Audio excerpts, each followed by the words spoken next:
Vous êtes bien sur Éclair TV, chaîne 23 de votre satellite. Tous les jours, nous avons rendez-vous midi, 18h, 23h. On vous parle un peu de tout ce qui se passe en Guadeloupe. Et bien sûr, on vous aide à vous changer les idées. Et quoi de mieux pour se changer les idées que de la musique? Et vous le savez, on a une tonne d'artistes. Donc c'est toujours un plaisir pour moi de vous les présenter ou même de vous les représenter. Là, j'ai un jeune qui va sortir son album d'à peu près 2-3 heures. Il est avec moi sur le plateau. J'ai l'honneur de recevoir Lulos Kanoufé.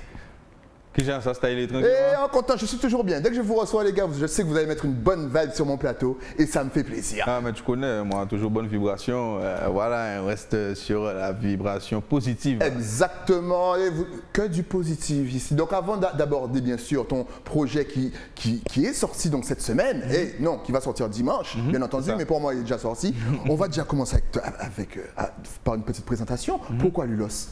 Alors, ben moi c'est Lulos. Pourquoi Lulos? Ouais. Ben, c'est très simple en fait. C'est un mélange entre mon prénom et mon nom de famille. Pourquoi faire compliqué? Voilà, j'ai pas été loin. Moi qui pensais que c'était par rapport à, je sais pas, une aventure latine quelque part. Lulos, comment est-ce? Non, pas du tout. Non, pas du tout. Excellent. Et à quel âge? Ouais, vas-y. Avant, je m'appelais DJ Booba. Mais ça, c'était avant. Et avant même que Booba était connu. Attention, attention. Tu sais que je te connais plus sous le nom de DJ Booba parce qu'effectivement, tu vois, ben voilà. Tu as commencé par quoi? Par le mix ou Alors, j'ai commencé déjà par la chanson. Ouais. Après, j'ai commencé à faire des petits mix. Bon, je connais au quartier, tu vas mixer dans les petits anniversaires. Bon, ça devient une habitude. Après, je suis rentré dans la danse. Ok. Ouais, je faisais du hip-hop avec mon groupe et le Break Boys à l'ancienne, la famille, déjà big up. Et après, je suis retourné dans la musique. Et puis là, j'ai jamais relâché la musique. C'est la musique et puis voilà. La danse, j'ai l'impression qu'on est super fort en danse. Franchement, la danse urbaine, nous sommes doués. En Guadeloupe, on a un potentiel de fou. On prend l'exemple les Gamals, les jumeaux, on a même les autres là que tout le monde connaît, les Twins. Mais pourquoi on n'arrive pas à avoir plus de représentants au niveau danse à l'international? Je ne vais même pas dire au national. Non, il y a des représentants à l'international. Après, c'est peut-être que bon, ils sont pas valorisés de la même manière qu'ils devraient être. Ouais. Mais on sait qu'en Guadeloupe, il y a énormément de talents. Que ce soit en danse, que ce soit en chant, il y a plein de talents. Mais malheureusement, ils ne sont pas sous les projecteurs. Exact. Donc ça passe pas de la même manière en fait. Ok. Et à quel âge as-tu commencé donc l'écriture? Tu écris tes propres sons? Oui, toujours. Et tu as commencé à quel âge? Bon, franchement, moi j'étais jeune, hein, j'avais 8 ans. 8 ans? Ouais, 8 ans. Tu écrivais déjà? En fait, vous étiez super éveillé. Non, en vérité, lorsque j'étais jeune, j'écrivais les paroles des chansons. C'est-à-dire que j'écoutais. Ok. Lorsque ça passait à la radio, parce qu'à l'époque, il n'y avait pas YouTube. Hein. Et non. Donc, on enregistrait avec une cassette? Exactement. Et puis j'écrivais les paroles, je rechantais, etc. Et puis au final de compte, ben, je me suis mis à écrire mes paroles. Et puis voilà. Ok. Et quel est ton domaine de prédilection? Est-ce que tu es dancehall? Est-ce que tu es hip-hop? On sait qu'en Guadeloupe, on adore le hip-hop. Est-ce que tu es zouk? Est-ce que tu es big ou est-ce que tu es tout ça? Franchement, je suis tout ça. Voilà, parce que c'est pour éviter, tu sais, ils aiment bien mettre les gens dans des cases. Et nous, on n'aime pas ça ici. Non, on aime bien qu'on nous moi, franchement, je suis tout ça. Okay. Mais par contre, j'ai ma préférence niveau dancehall. Parce que moi, c'est reggae dancehall. Depuis mon plus jeune âge, c'est... Justement, t'écoutais qui quand tu étais plus jeune? Bon, moi, quand j'étais petit, c'était Vibes Cartel. Ça a toujours été les anciens, tu vois. C'est les Jamaïcains. Et puis aussi nos artistes locaux. À l'époque, c'était bon, toujours les mêmes, hein, là, qui sont toujours placés. Mais on dit toujours les mêmes noms, c'est que vraiment ils ont manqué une génération, les gars. Exactement, mais ils sont toujours là. Et ils sont toujours là. On vous salue. Quelle longévité, c'est extraordinaire. Justement, quand tu écris, est-ce que tu vises le local ou est-ce que tu vises un petit peu comme le font actuellement nos artistes, l'international? Et là encore, je ne dis même pas le national parce que nos artistes sont à l'international. C'est vrai. Non, moi, en vérité, quand j'écris, c'est plus, je vise vraiment, bon, le local. Ouais. Je cherche déjà à satisfaire ma famille, déjà d'abord, savoir si eux, ils apprécient. Et après, je vois avec le public. Okay. Bon, si le public adhère, c'est super. Bon, je sais que maintenant, on rentre dans une génération, il faut rentrer dans leur style. Mais moi, j'aimerais bien imposer mon style. Et voilà. Il faut écouter Jean-Michel Rotin. Vous a dit de casser les codes, donc impose ton style. Tu as raison. Et justement, quel est ton style? Ben, mon style, c'est la dancehall. Okay. Et justement, en fait, en vérité, quand j'essaye de varier un peu, ça peut être hip-hop, trap, R&B, etc., je mets ma base de dancehall là-dessus. Donc je garde toujours mon flow dancehall, mais avec un autre flow, une autre technique, et puis voilà. Avec qui travailles-tu et surtout au niveau de la composition des rythmes? Parce que rien que ce son, le rythme est merveilleux. Franchement, c'est du local? Non, ça c'est pas du local, c'est quelque chose que j'ai téléchargé sur un site. Et puis après, c'est vrai que je travaille avec des beatmakers locaux tels que DJ Malor, et puis après il y a plein d'autres. Mais ça, non, ça c'est un instru. Ah ben ça fait plaisir parce que honnêtement, on a l'impression que nos artistes avaient un petit peu arrêté parce qu'effectivement, quand on fait une phase B, comme on dit, on peut pas trop exploiter le morceau. Mais c'est vrai qu'il y a des rythmes qu'on aimerait bien, voilà, voir dans les mains d'un artiste du pays, et ça fait plaisir. On vous rappelle que tous les clips que vous voyez sont dispo sur YouTube. À la fin de l'émission, on vous donne les adresses, vous allez, vous cliquez, vous partagez. Voilà. Donc, tu nous sors donc un projet cette semaine. Parle-nous de ce projet. Combien de morceaux? Combien de titres? Y aura-t-il des featuring? Pourquoi brûles-tu le journal de la personne? Dis-nous tout. Présente-nous ce projet. Alors, ce projet s'appelle Journal de fait. C'est composé de 9 titres. J'ai qu'une seule collaboration, c'est avec un frérot à moi qui s'appelle Gims. J'ai préféré rester seul sur ce projet parce que c'est un petit concept que j'avais lancé sur mes réseaux Instagram, où je lâchais des petites vidéos de quelques secondes, on va dire 30 secondes, 1 minute. Et puis et les gens m'incitaient à sortir ces sons. Mais je ne savais pas vraiment comment les sortir. Donc au final de compte, j'ai décidé de réunir tout ça sur un projet. Et comme en général, ce que je parle, c'est plus des faits de tous les jours, et etc. Donc j'ai bouclé ça dans un projet qui s'appelle Journal de fait. Journal de fait. Et pourquoi le brûler, ce journal de fait? Le brûler parce qu'en vérité, tout ce qu'il raconte dans les médias, sur les journaux, on sait que ce n'est pas totalement la vérité. On ne va pas se mentir. Donc moi, j'ai voulu montrer que je brûlais ce journal en fait, parce que j'ai mon journal intime. D'accord. Journal des médias, ça ne m'intéresse pas. Mon journal intime à moi. Journal de fait, ça peut être journal de fait de violence, journal de fait d'amour, journal de fait de tous les jours. Donc voilà. La vraie vie. Exactement. Justement, est-ce que tu as l'impression que, voilà, on en profite parce que tu es pile poids dans l'actualité depuis quelques années, ça c'est pas seulement en Guadeloupe, c'est même en France, on se rend compte que la population n'a plus trop confiance dans les médias. Comment tu expliques ça? C'est parce que voilà, chacun commence à voir sa réalité. C'est pour ça que finalement, lorsqu'on entend ce que les médias racontent, on se dit mais c'est pas totalement vrai. En fait, avec les réseaux sociaux, on a plusieurs versions. Donc on ne sait plus vraiment trop qui croire, voilà, qui croire, où se mettre la tête, etc. Mais lorsqu'on fait bien ses recherches et on a sa propre vision des choses, on arrive à comprendre et on arrive à se dire bon ben, ils veulent nous la mettre quelque part. Ils veulent nous la faire à l'envers. Voilà, ils pissent sur notre tête et puis ils nous font croire qu'il pleut. Exactement. Et oui, justement. Donc, les thèmes abordés, ça sera quoi? Je pense qu'il y aura tout. Il y aura tous les faits de société alors dans cet album. Donc, en vérité, je parle beaucoup des faits qui se passent entre amis. Ça peut être des choses qui se passent, des mauvais rôles, on va dire, des faits d'amour, des faits de société.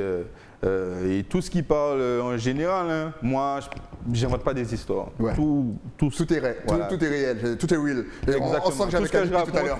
Tout ce que je raconte, c'est des choses que j'ai vécues ou des choses qu'on m'a racontées. Justement, tu parles d'amis. Effectivement, on a l'impression qu'il y a une tension ici entre nous-mêmes. Est-ce que tu la ressens? Oui. Parce qu'effectivement, c'est un fait de société. Voilà, nos relations entre nous, amicales ou fraternelles. Est-ce que tu penses que c'est un petit truc sur lequel nous, Guadeloupéens, on doit travailler? Parce que là, on entend de plus en plus de choses comme la Guadeloupe doit avancer, doit se construire. Est-ce que tu penses que la relation qu'on a déjà entre nous doit être travaillée? On a déjà une bonne relation. Je veux te dire que maintenant, avec cette histoire de Corona, tout ça, les crises sanitaires, ils veulent un peu clôturer toutes nos traditions, tu vois. Donc, ça nous embête un peu. Mais on reste un peu sceptique et puis on garde toujours les bonnes vibes, les bonnes vibrations et les bonnes connexions surtout. Excellent. Alors, tu nous as dit qu'il y a 9 titres sur cet album. Pourquoi ne pas avoir fait plus et pourquoi ne pas avoir fait moins? Tu vas trouver ma question bizarre, mais c'est vrai qu'aujourd'hui les albums genre super grands, apparemment ça ne marche pas et il ne faut pas trop sortir de son, c'est-à-dire qu'il faut sortir un par un. Toi tu as fait entre les deux. Pourquoi ce choix? Alors j'ai ta réponse. Bien sûr. Non, en vérité j'ai pas voulu en mettre trop puisque c'est mon premier projet. J'ai pas voulu en faire trop. C'est-à-dire j'ai fait ce projet pour voir en fait, j'attends les retours. Les retours, savoir est-ce que les gens vont apprécier, est-ce que les gens vont me dire bon, tu aurais pu faire mieux. Moi, j'accepte tout type de commentaires. Dès qu'elles sont constructives, pour moi, il n'y a pas de souci.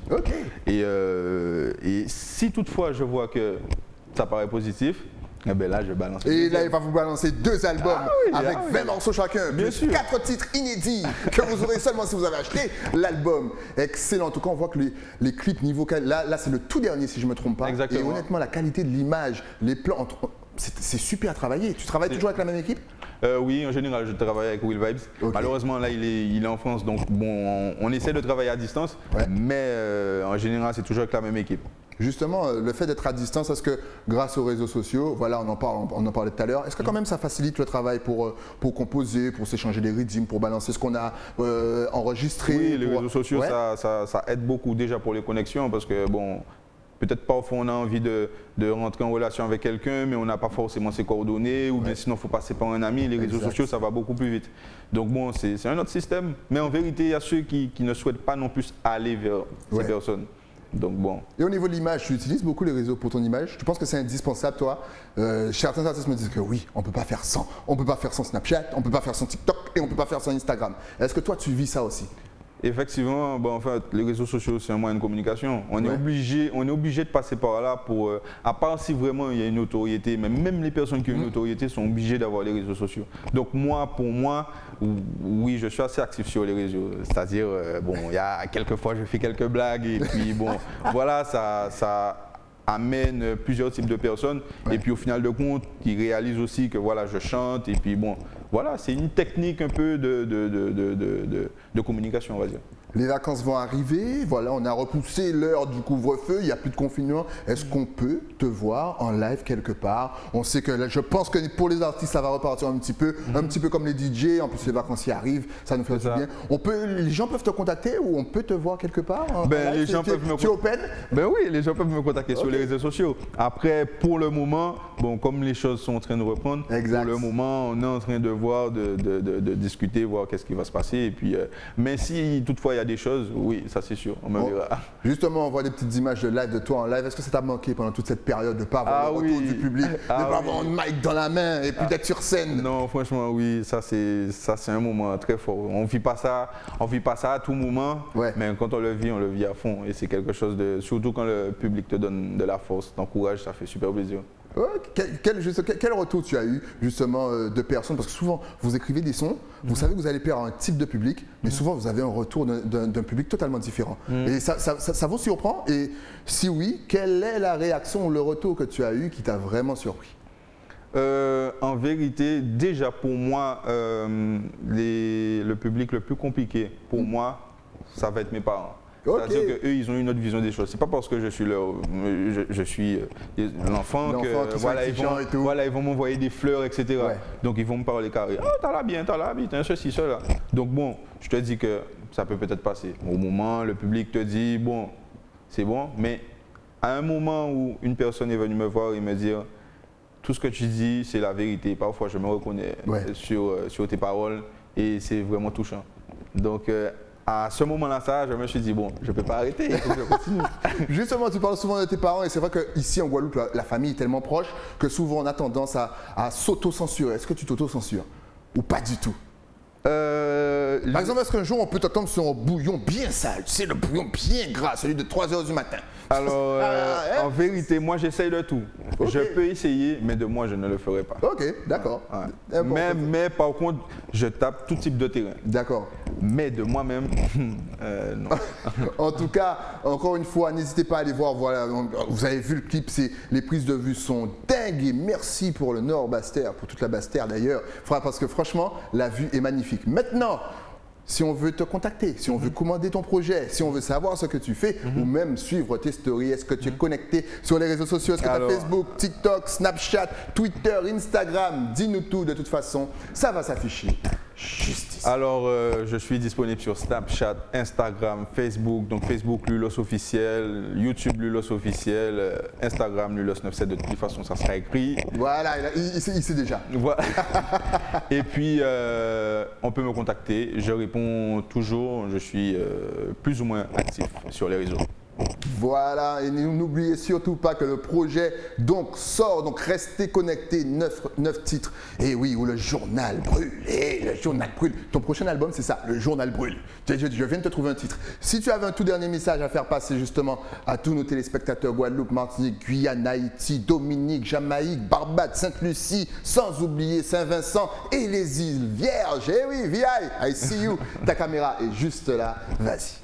Eh bien, si j'ai un message à faire passer, c'est j'envoie la force pour tout le monde, surtout en cette période de crise. Bon, j'espère tout de même que tout ça va se terminer.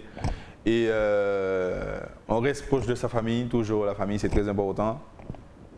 Et on reste branché sur Claire TV. Eh oui, ça fait plaisir. On sent vraiment que la famille, c'est super important. Tu penses que c'est une des forces de la Guadeloupe, le côté familial? Oui, oui, le côté famille, il faut pas la perdre en fait. Ouais. Ouais, il faut pas la perdre. C'est quelque chose de très important. En fait, au départ, les jeunes ne prennent pas conscience tout de suite, mais c'est après, lorsqu'il se passe quelque chose, ils prennent conscience que en fait, famille. Vous avez tout compris. Avec le pot, en fait, on sait tous. En tout cas, merci de passer sur le plateau. On vous rappelle que son album est disponible, Ulos. Encore une fois, dès qu'il y a une petite nouveauté, un nouveau clip, je ne sais pas si tu décides d'écrire 2-3 albums encore, tu repasses sur le plateau sans souci. La porte est ouverte, il n'y a pas de cadenas. Il n'y a pas de souci, je passerai. Nous, on se retrouve bien entendu avec un nouvel invité. Mais ça, c'est après quoi? Après la pub. À tout de suite.